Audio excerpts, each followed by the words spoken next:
le bilan de mon NaNoWriMo 2020. Pour la première fois depuis plusieurs années, j'ai décidé de ne le faire que en vidéo, donc vous pourrez le retrouver ici et pas en article, puisque voilà, j'avais envie de changer un petit peu de système et j'avais envie de parler ici de mon NaNoWriMo. Donc bah voilà, comme ça va être un petit peu long, je vous propose de commencer tout de suite. Première partie, j'ai remporté mon 8e NaNoWriMo consécutif.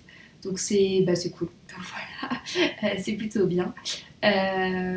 Donc ouais, j'ai fait mon premier nano en 2012 et depuis en fait j'ai toujours réussi et du coup ça fait que je suis quand même plutôt à l'aise quand il s'agit d'écrire et je trouve toujours un peu les solutions pour le faire. Donc je vais dire que là cette année j'ai fait 50 188 mots, mais j'ai fini Maëno. Ok. Donc cette année j'ai fait 50 100 Maëno. Je reste en bas. Ouais. Et j'ai terminé le... J'entends les papas de Maë qui bougent. Non, toujours pas. Tu peux toujours pas venir. Non, non, non. Cette année, du coup, j'ai fait 50 188 mots. Et j'ai terminé samedi 28 novembre assez tranquillement. C'est-à-dire que j'avais une certaine sérénité et que je sentais que ça allait passer. Et du coup, en fait, la particularité cette année, c'est que j'ai écrit tous les jours. Enfin, tous les jours, sauf le 29 et le 30 du coup, puisque finalement, quand j'ai terminé, j'avoue que j'ai un petit peu déconnecté de l'écriture.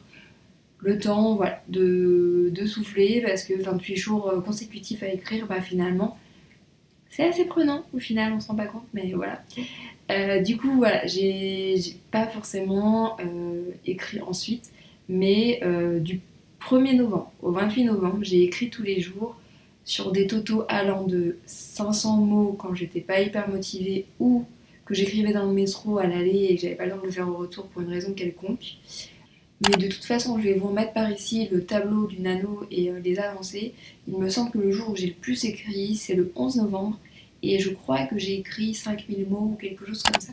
Donc voilà, j'ai eu quand même des grosses différences entre les jours. Entre 500 mots et 5000 mots, on voit qu'il y a une petite différence quand même. Mais j'ai essayé d'écrire comme ça de façon régulière, au moins une fois par jour, de façon à avancer coûte que coûte. Ensuite, sur les projets sur lesquels j'ai avancé, il y a pas mal de choses, puisque j'avais 3 projets sur lesquels je voulais avancer. Il y avait mon roman, donc L'encre de paix, que j'ai commencé à réécrire en début d'année et sur lequel je travaille depuis.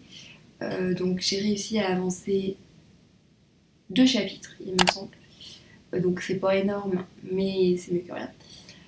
J'ai avancé sur un e-book qui sortira certainement d'ici quelques mois. J'aimerais bien le faire sortir en mars ou quelque chose comme ça, sur la communication d'auteur. Et la troisième chose que j'ai avancée, ce sont des articles. Des articles que je vais comme ça poster régulièrement pendant les prochains mois. Là par exemple, pas plus tard que vendredi, j'ai posté un gros article sur l'outil que j'ai utilisé pour publier mon roman. Donc ça, voilà, ça c'est des choses qui vont permettre de sortir comme ça des articles un peu plus conséquents, parce que c'est vrai que quand j'écris un article par semaine, des fois j'ai pas forcément le temps de me consacrer à de gros morceaux, à de gros articles. Donc du coup, l'avantage de prendre un peu le temps pendant le NaNoWriMo d'écrire des articles, c'est que ça me permet de sortir des articles plus conséquents, plus longs et plus intéressants pour vous potentiellement aussi. Donc j'aime bien le faire. Après, je ne fais pas que ça, puisque le but quand même à la base pour mon NaNoWriMo, c'était quand même d'avancer sur ma fiction. Donc ça m'a quand même fait plaisir d'écrire comme ça pas mal de mots sur ma fiction. Ce que je vais faire aussi, du coup, là j'y pense, mais je ferai aussi un récap du nombre de mots que j'ai écrits sur chacun de mes projets. Je peux le faire parce que les outils que j'ai utilisés me permettent de le faire, donc je vous mettrai par ici à un endroit de l'écran. Passons maintenant à mes favoris pendant ce nano.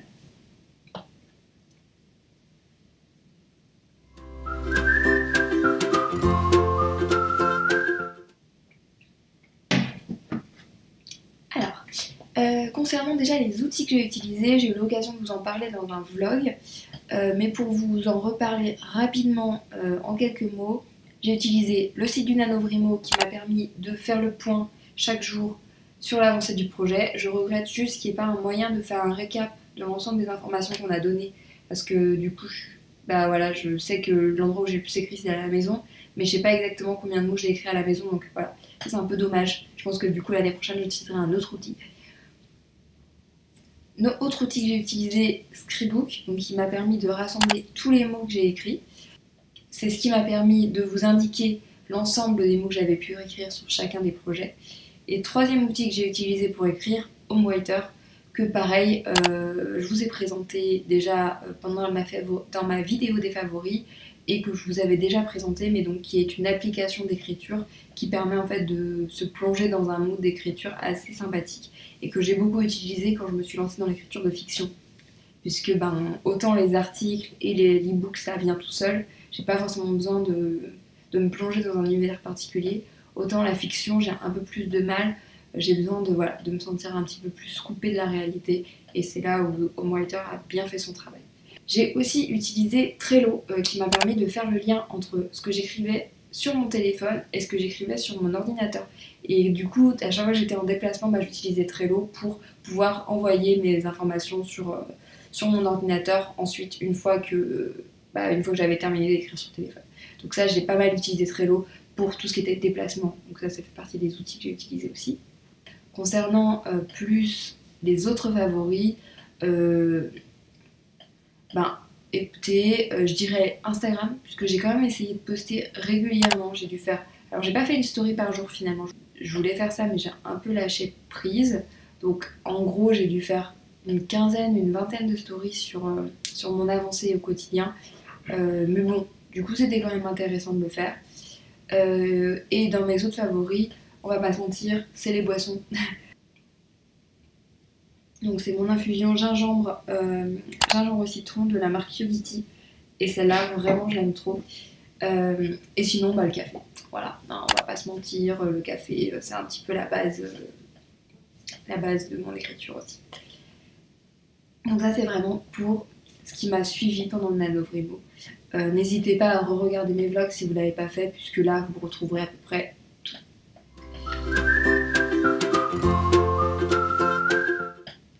Ensuite, concernant du coup les difficultés que j'ai pu rencontrer, je me suis pris quelques petites notes parce que du coup c'était déjà il y a une semaine, donc en fait j'ai un peu zappé. Mais du coup, la première difficulté que j'ai rencontrée, ça a été la tentation de n'écrire que des articles. En fait, comme je vous l'ai déjà dit, écrire des articles pour moi c'est un peu... déjà c'est mon travail depuis près de 10 ans et du coup ça vient hyper facilement, j'écris hyper vite des articles. Et du coup, c'est vrai qu'en période de NaNoWriMo, je peux avoir tendance comme ça à me dire pour gagner du temps, pour écrire vite, puisque c'est un petit peu l'objectif du nano, n'écrivons que des articles, comme ça on va aller vite. Le souci, c'est que finalement, écrire des articles, comme je vous l'ai dit, je le fais vite, je le fais facilement, donc c'est un peu dommage de gaspiller une période qui est censée être consacrée à l'écriture au NaNoWriMo. Donc là, je me suis dit, arrête de faire ça, sinon ça va pas être top. Deuxième point, la non-motivation que j'ai pu ressentir en troisième semaine. La troisième semaine du NaNoWriMo, honnêtement, alors je crois que c'est aussi la troisième semaine du mois de novembre, hein, mais vraiment ça a été la première semaine, il a commencé à faire froid, il a commencé à faire très gris, la nuit est tombée à une vitesse impressionnante, et je crois que c'est ça qui a fait que j'étais pas motivée du tout, et du coup ça se voit dans ma courbe de NaNoWriMo, on voit qu'à un endroit il y a un gros trou, parce que vraiment j'étais pas motivée du tout. C'était pas de la fatigue, c'était vraiment genre pas envie quoi. Troisième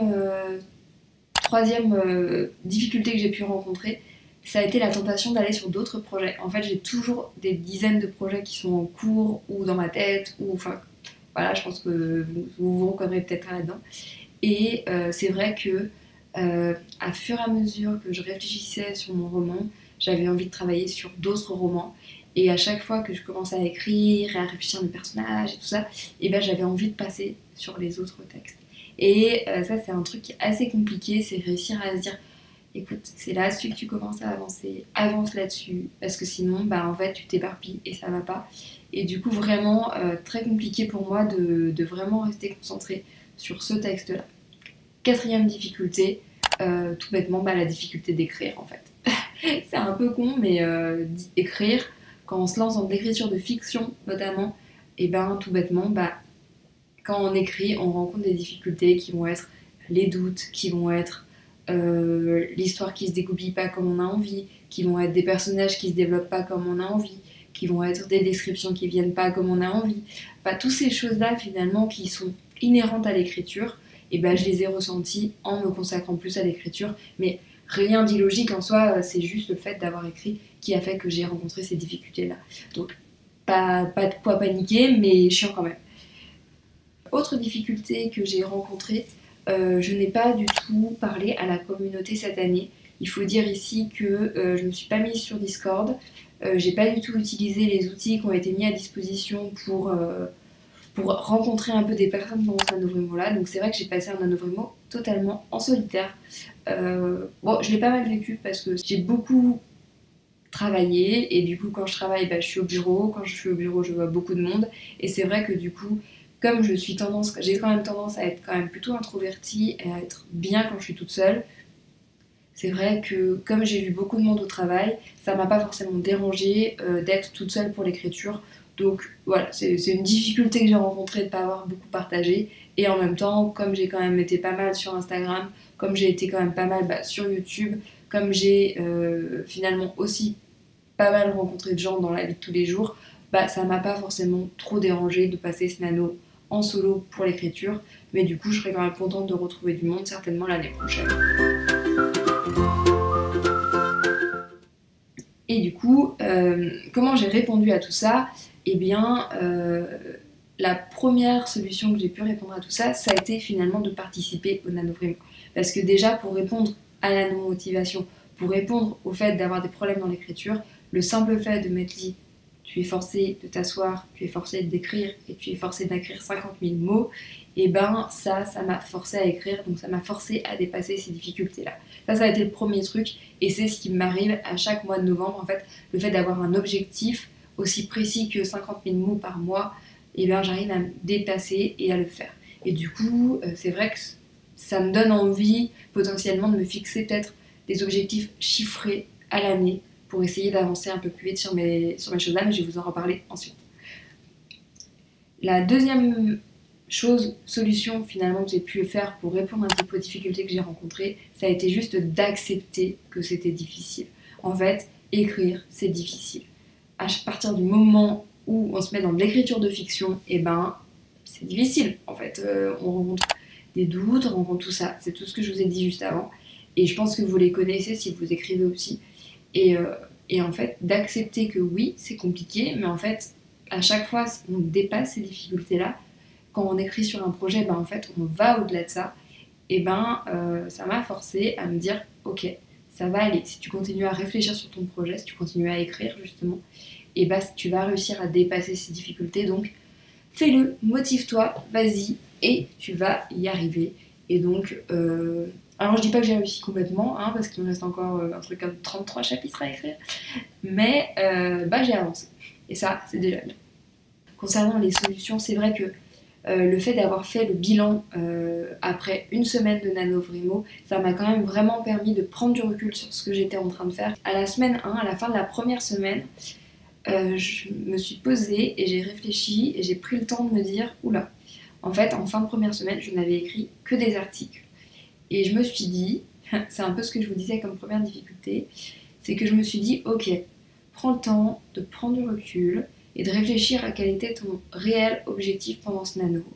Et en me rendant compte que, en fait, mon réel objectif, c'était d'écrire de la fiction, je me suis dit, ok, c'est pas grave si t'écris pas aussi vite que tu l'aurais voulu, c'est pas grave si tu n'atteins pas exactement les objectifs que tu t'étais fixés, mais au moins, avance sur ta fiction et fais-en un peu. Et le fait d'avoir pris ce moment de recul, de ce point de recul, ça m'a forcé à finalement, à finalement continuer à avancer. Et dernier point, tout simplement, pareil, écrire chaque jour. Au final, ça m'a permis un petit peu d'essayer de rester dans les doutes. Vous savez, quand vous avez un doute et que vous laissez poser et que vous y revenez que un petit moment plus tard, en fait, les doutes, ils ont eu tendance à augmenter. Et le fait finalement de prendre des doutes comme ça et de continuer à y réfléchir et de continuer à avancer, et de le faire au quotidien, ça a fait que mes doutes, ils n'ont pas grossi en fait. Ils ont juste, ils ont continué à être là parce qu'ils sont là, mais au moins, ils n'ont pas grossi et chaque jour, j'essayais d'apporter une nouvelle solution et finalement, ça m'a permis de dépasser un peu ces difficultés-là et là aussi, ça m'a donné des idées pour la suite. Et justement, concernant un petit peu ces choses que je vais récupérer du NaNoWriMo et que je vais essayer d'instaurer dans ma routine pour cette année 2021, il y en a 3. La première, j'aimerais écrire plus régulièrement. Et ça, c'est vraiment un truc que je me suis rendu compte en écrivant chaque jour cette année, enfin pendant le NaNoWriMo de cette année. C'est vraiment que le fait d'écrire régulièrement, ça me pousse à avoir toujours mon idée en tête et ça, c'est bien. Donc j'ai vraiment envie d'essayer d'écrire plus régulièrement. Deuxième chose que j'ai envie de mettre en place, ça va être de me fixer des objectifs d'écriture chiffrés. Écrire peut-être 1000 mots sur ma fiction, ou 1500 mots, ou un chapitre. Enfin, faire des choses un peu plus précises pour essayer de continuer à écrire ma fiction à l'année et pas de m'arrêter comme ça et de m'y remettre que de temps en temps. Parce que ça, c'est vraiment quelque chose qui est négatif cette année et j'y reviendrai quand je ferai le bilan de l'année, mais au final, j'ai pas écrit autant que j'aurais voulu. J'ai écrit, j'ai avancé sur des projets, mais j'ai pas fini de roman cette année. Et j'ai pas fini vraiment, j'ai pas écrit énormément au final. Alors qu'on a été confinés, alors qu'il y a eu plein de choses qui auraient pu faire que j'écrive plus. Et au final, j'ai pas tant écrit que ça. Et ça, c'est dû au fait que je me suis pas forcément fixé d'objectifs chiffrés fixés. Et du coup, voilà, j'ai envie d'essayer de voir si ça peut fonctionner. Donc je pense que je vais me fixer ça aussi pour 2021. Et enfin, chose que j'ai beaucoup aimé faire, et du coup que je me suis notée, j'ai pris le temps de me prendre du recul sur ce que j'étais en train de faire. Et ce point de recul-là, je l'avais aussi pris cette année, complètement de façon plus générale. Je l'ai pris cette année puisque j'ai fait un bilan de l'année à mi-parcours, donc au mois de juin. Je me suis posée et je me suis dit, bon ok, qu'est-ce que j'ai fait cette année par rapport aux objectifs que je m'étais fixés, notamment en écriture. Et justement, je m'étais aussi rendu compte que j'avais pas assez écrit. Et donc, je me suis forcée à plus écrire en deuxième partie d'année. Et là, pour le nano, c'est un peu pareil. J'ai fait un peu la même chose. J'ai fait un petit peu, ok, tu mets pause, tu regardes un peu ce que tu es en train de faire, tu regardes un peu les objectifs que tu t'étais fixés et tu prends un peu de recul. Et en fait, cette solution-là, elle est bonne. Et j'ai envie de continuer à l'appliquer puisqu'elle fonctionne assez bien pour moi. Elle me permet un petit peu de re-questionner ce que je fais parce que des fois quand on a tendance à faire beaucoup de choses en même temps, on a un peu aussi tendance à des fois à partir un peu dans le mur et du coup prendre un peu ce temps de freiner, de regarder un peu où est le mur et essayer de l'esquiver, c'est pas mal. Donc voilà, concernant un petit peu mes objectifs et donc qu'est-ce que je peux retirer de ce nano-là, donc effectivement c'est bien de savoir prendre du recul et il faut continuer à le faire. Ça serait pas mal de me fixer des objectifs fixés, c'est bizarre cette phrase, mais ça serait pas mal de me fixer des objectifs chiffrés, voilà. Et il faut absolument que j'écrive beaucoup plus régulièrement. Alors, tous les jours, je ne sais pas encore si ça sera possible, mais au moins plusieurs fois par semaine pour réussir à garder mon histoire en tête et à avancer coûte que coûte. Donc ça, c'est un peu ce que je retire de ce nano de cette année. On arrive à la fin de la vidéo et de ce bilan du nano 2020. Il y a Maëlle qui commence à gratter à la porte. Je suis assez contente de ce nano parce que je l'ai réussi, mais pas que. Aussi parce que voilà, j'ai réussi à avancer sur ma fiction, alors même que j'avais quand même pas mal de choses à faire par ailleurs. Donc, je suis assez contente de ce nano. Est-ce que j'aimerais refaire des nanos uniquement fiction? Je pense que oui. Je pense qu'il faudrait que je m'y remette. Et peut-être l'année prochaine. On verra comment ça se passe. Toujours est-il que je suis plutôt contente de ce nano, que j'ai tiré pas mal de conclusions de tout ça. J'espère que vous avez pu aussi apprécier ce nano de votre côté, que ça s'est bien passé, même si peut-être que vous n'avez pas atteint les 50 000 mots, les 50 000 mots. J'espère que ça s'est bien passé quand même et que vous avez pu en retirer des choses positives. N'hésitez pas justement à me dire en commentaire un petit peu tout ce que vous avez pu retirer de tout ça et quelles ont été les choses comme ça que vous avez pu enregistrer et apprendre pour plus tard. Et puis Je vous retrouve dès la semaine prochaine pour une nouvelle vidéo. Allez, bye!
Alors, juste donc, quelques petits trucs qu'il faut que j'ajoute. Donc, concernant les outils, donc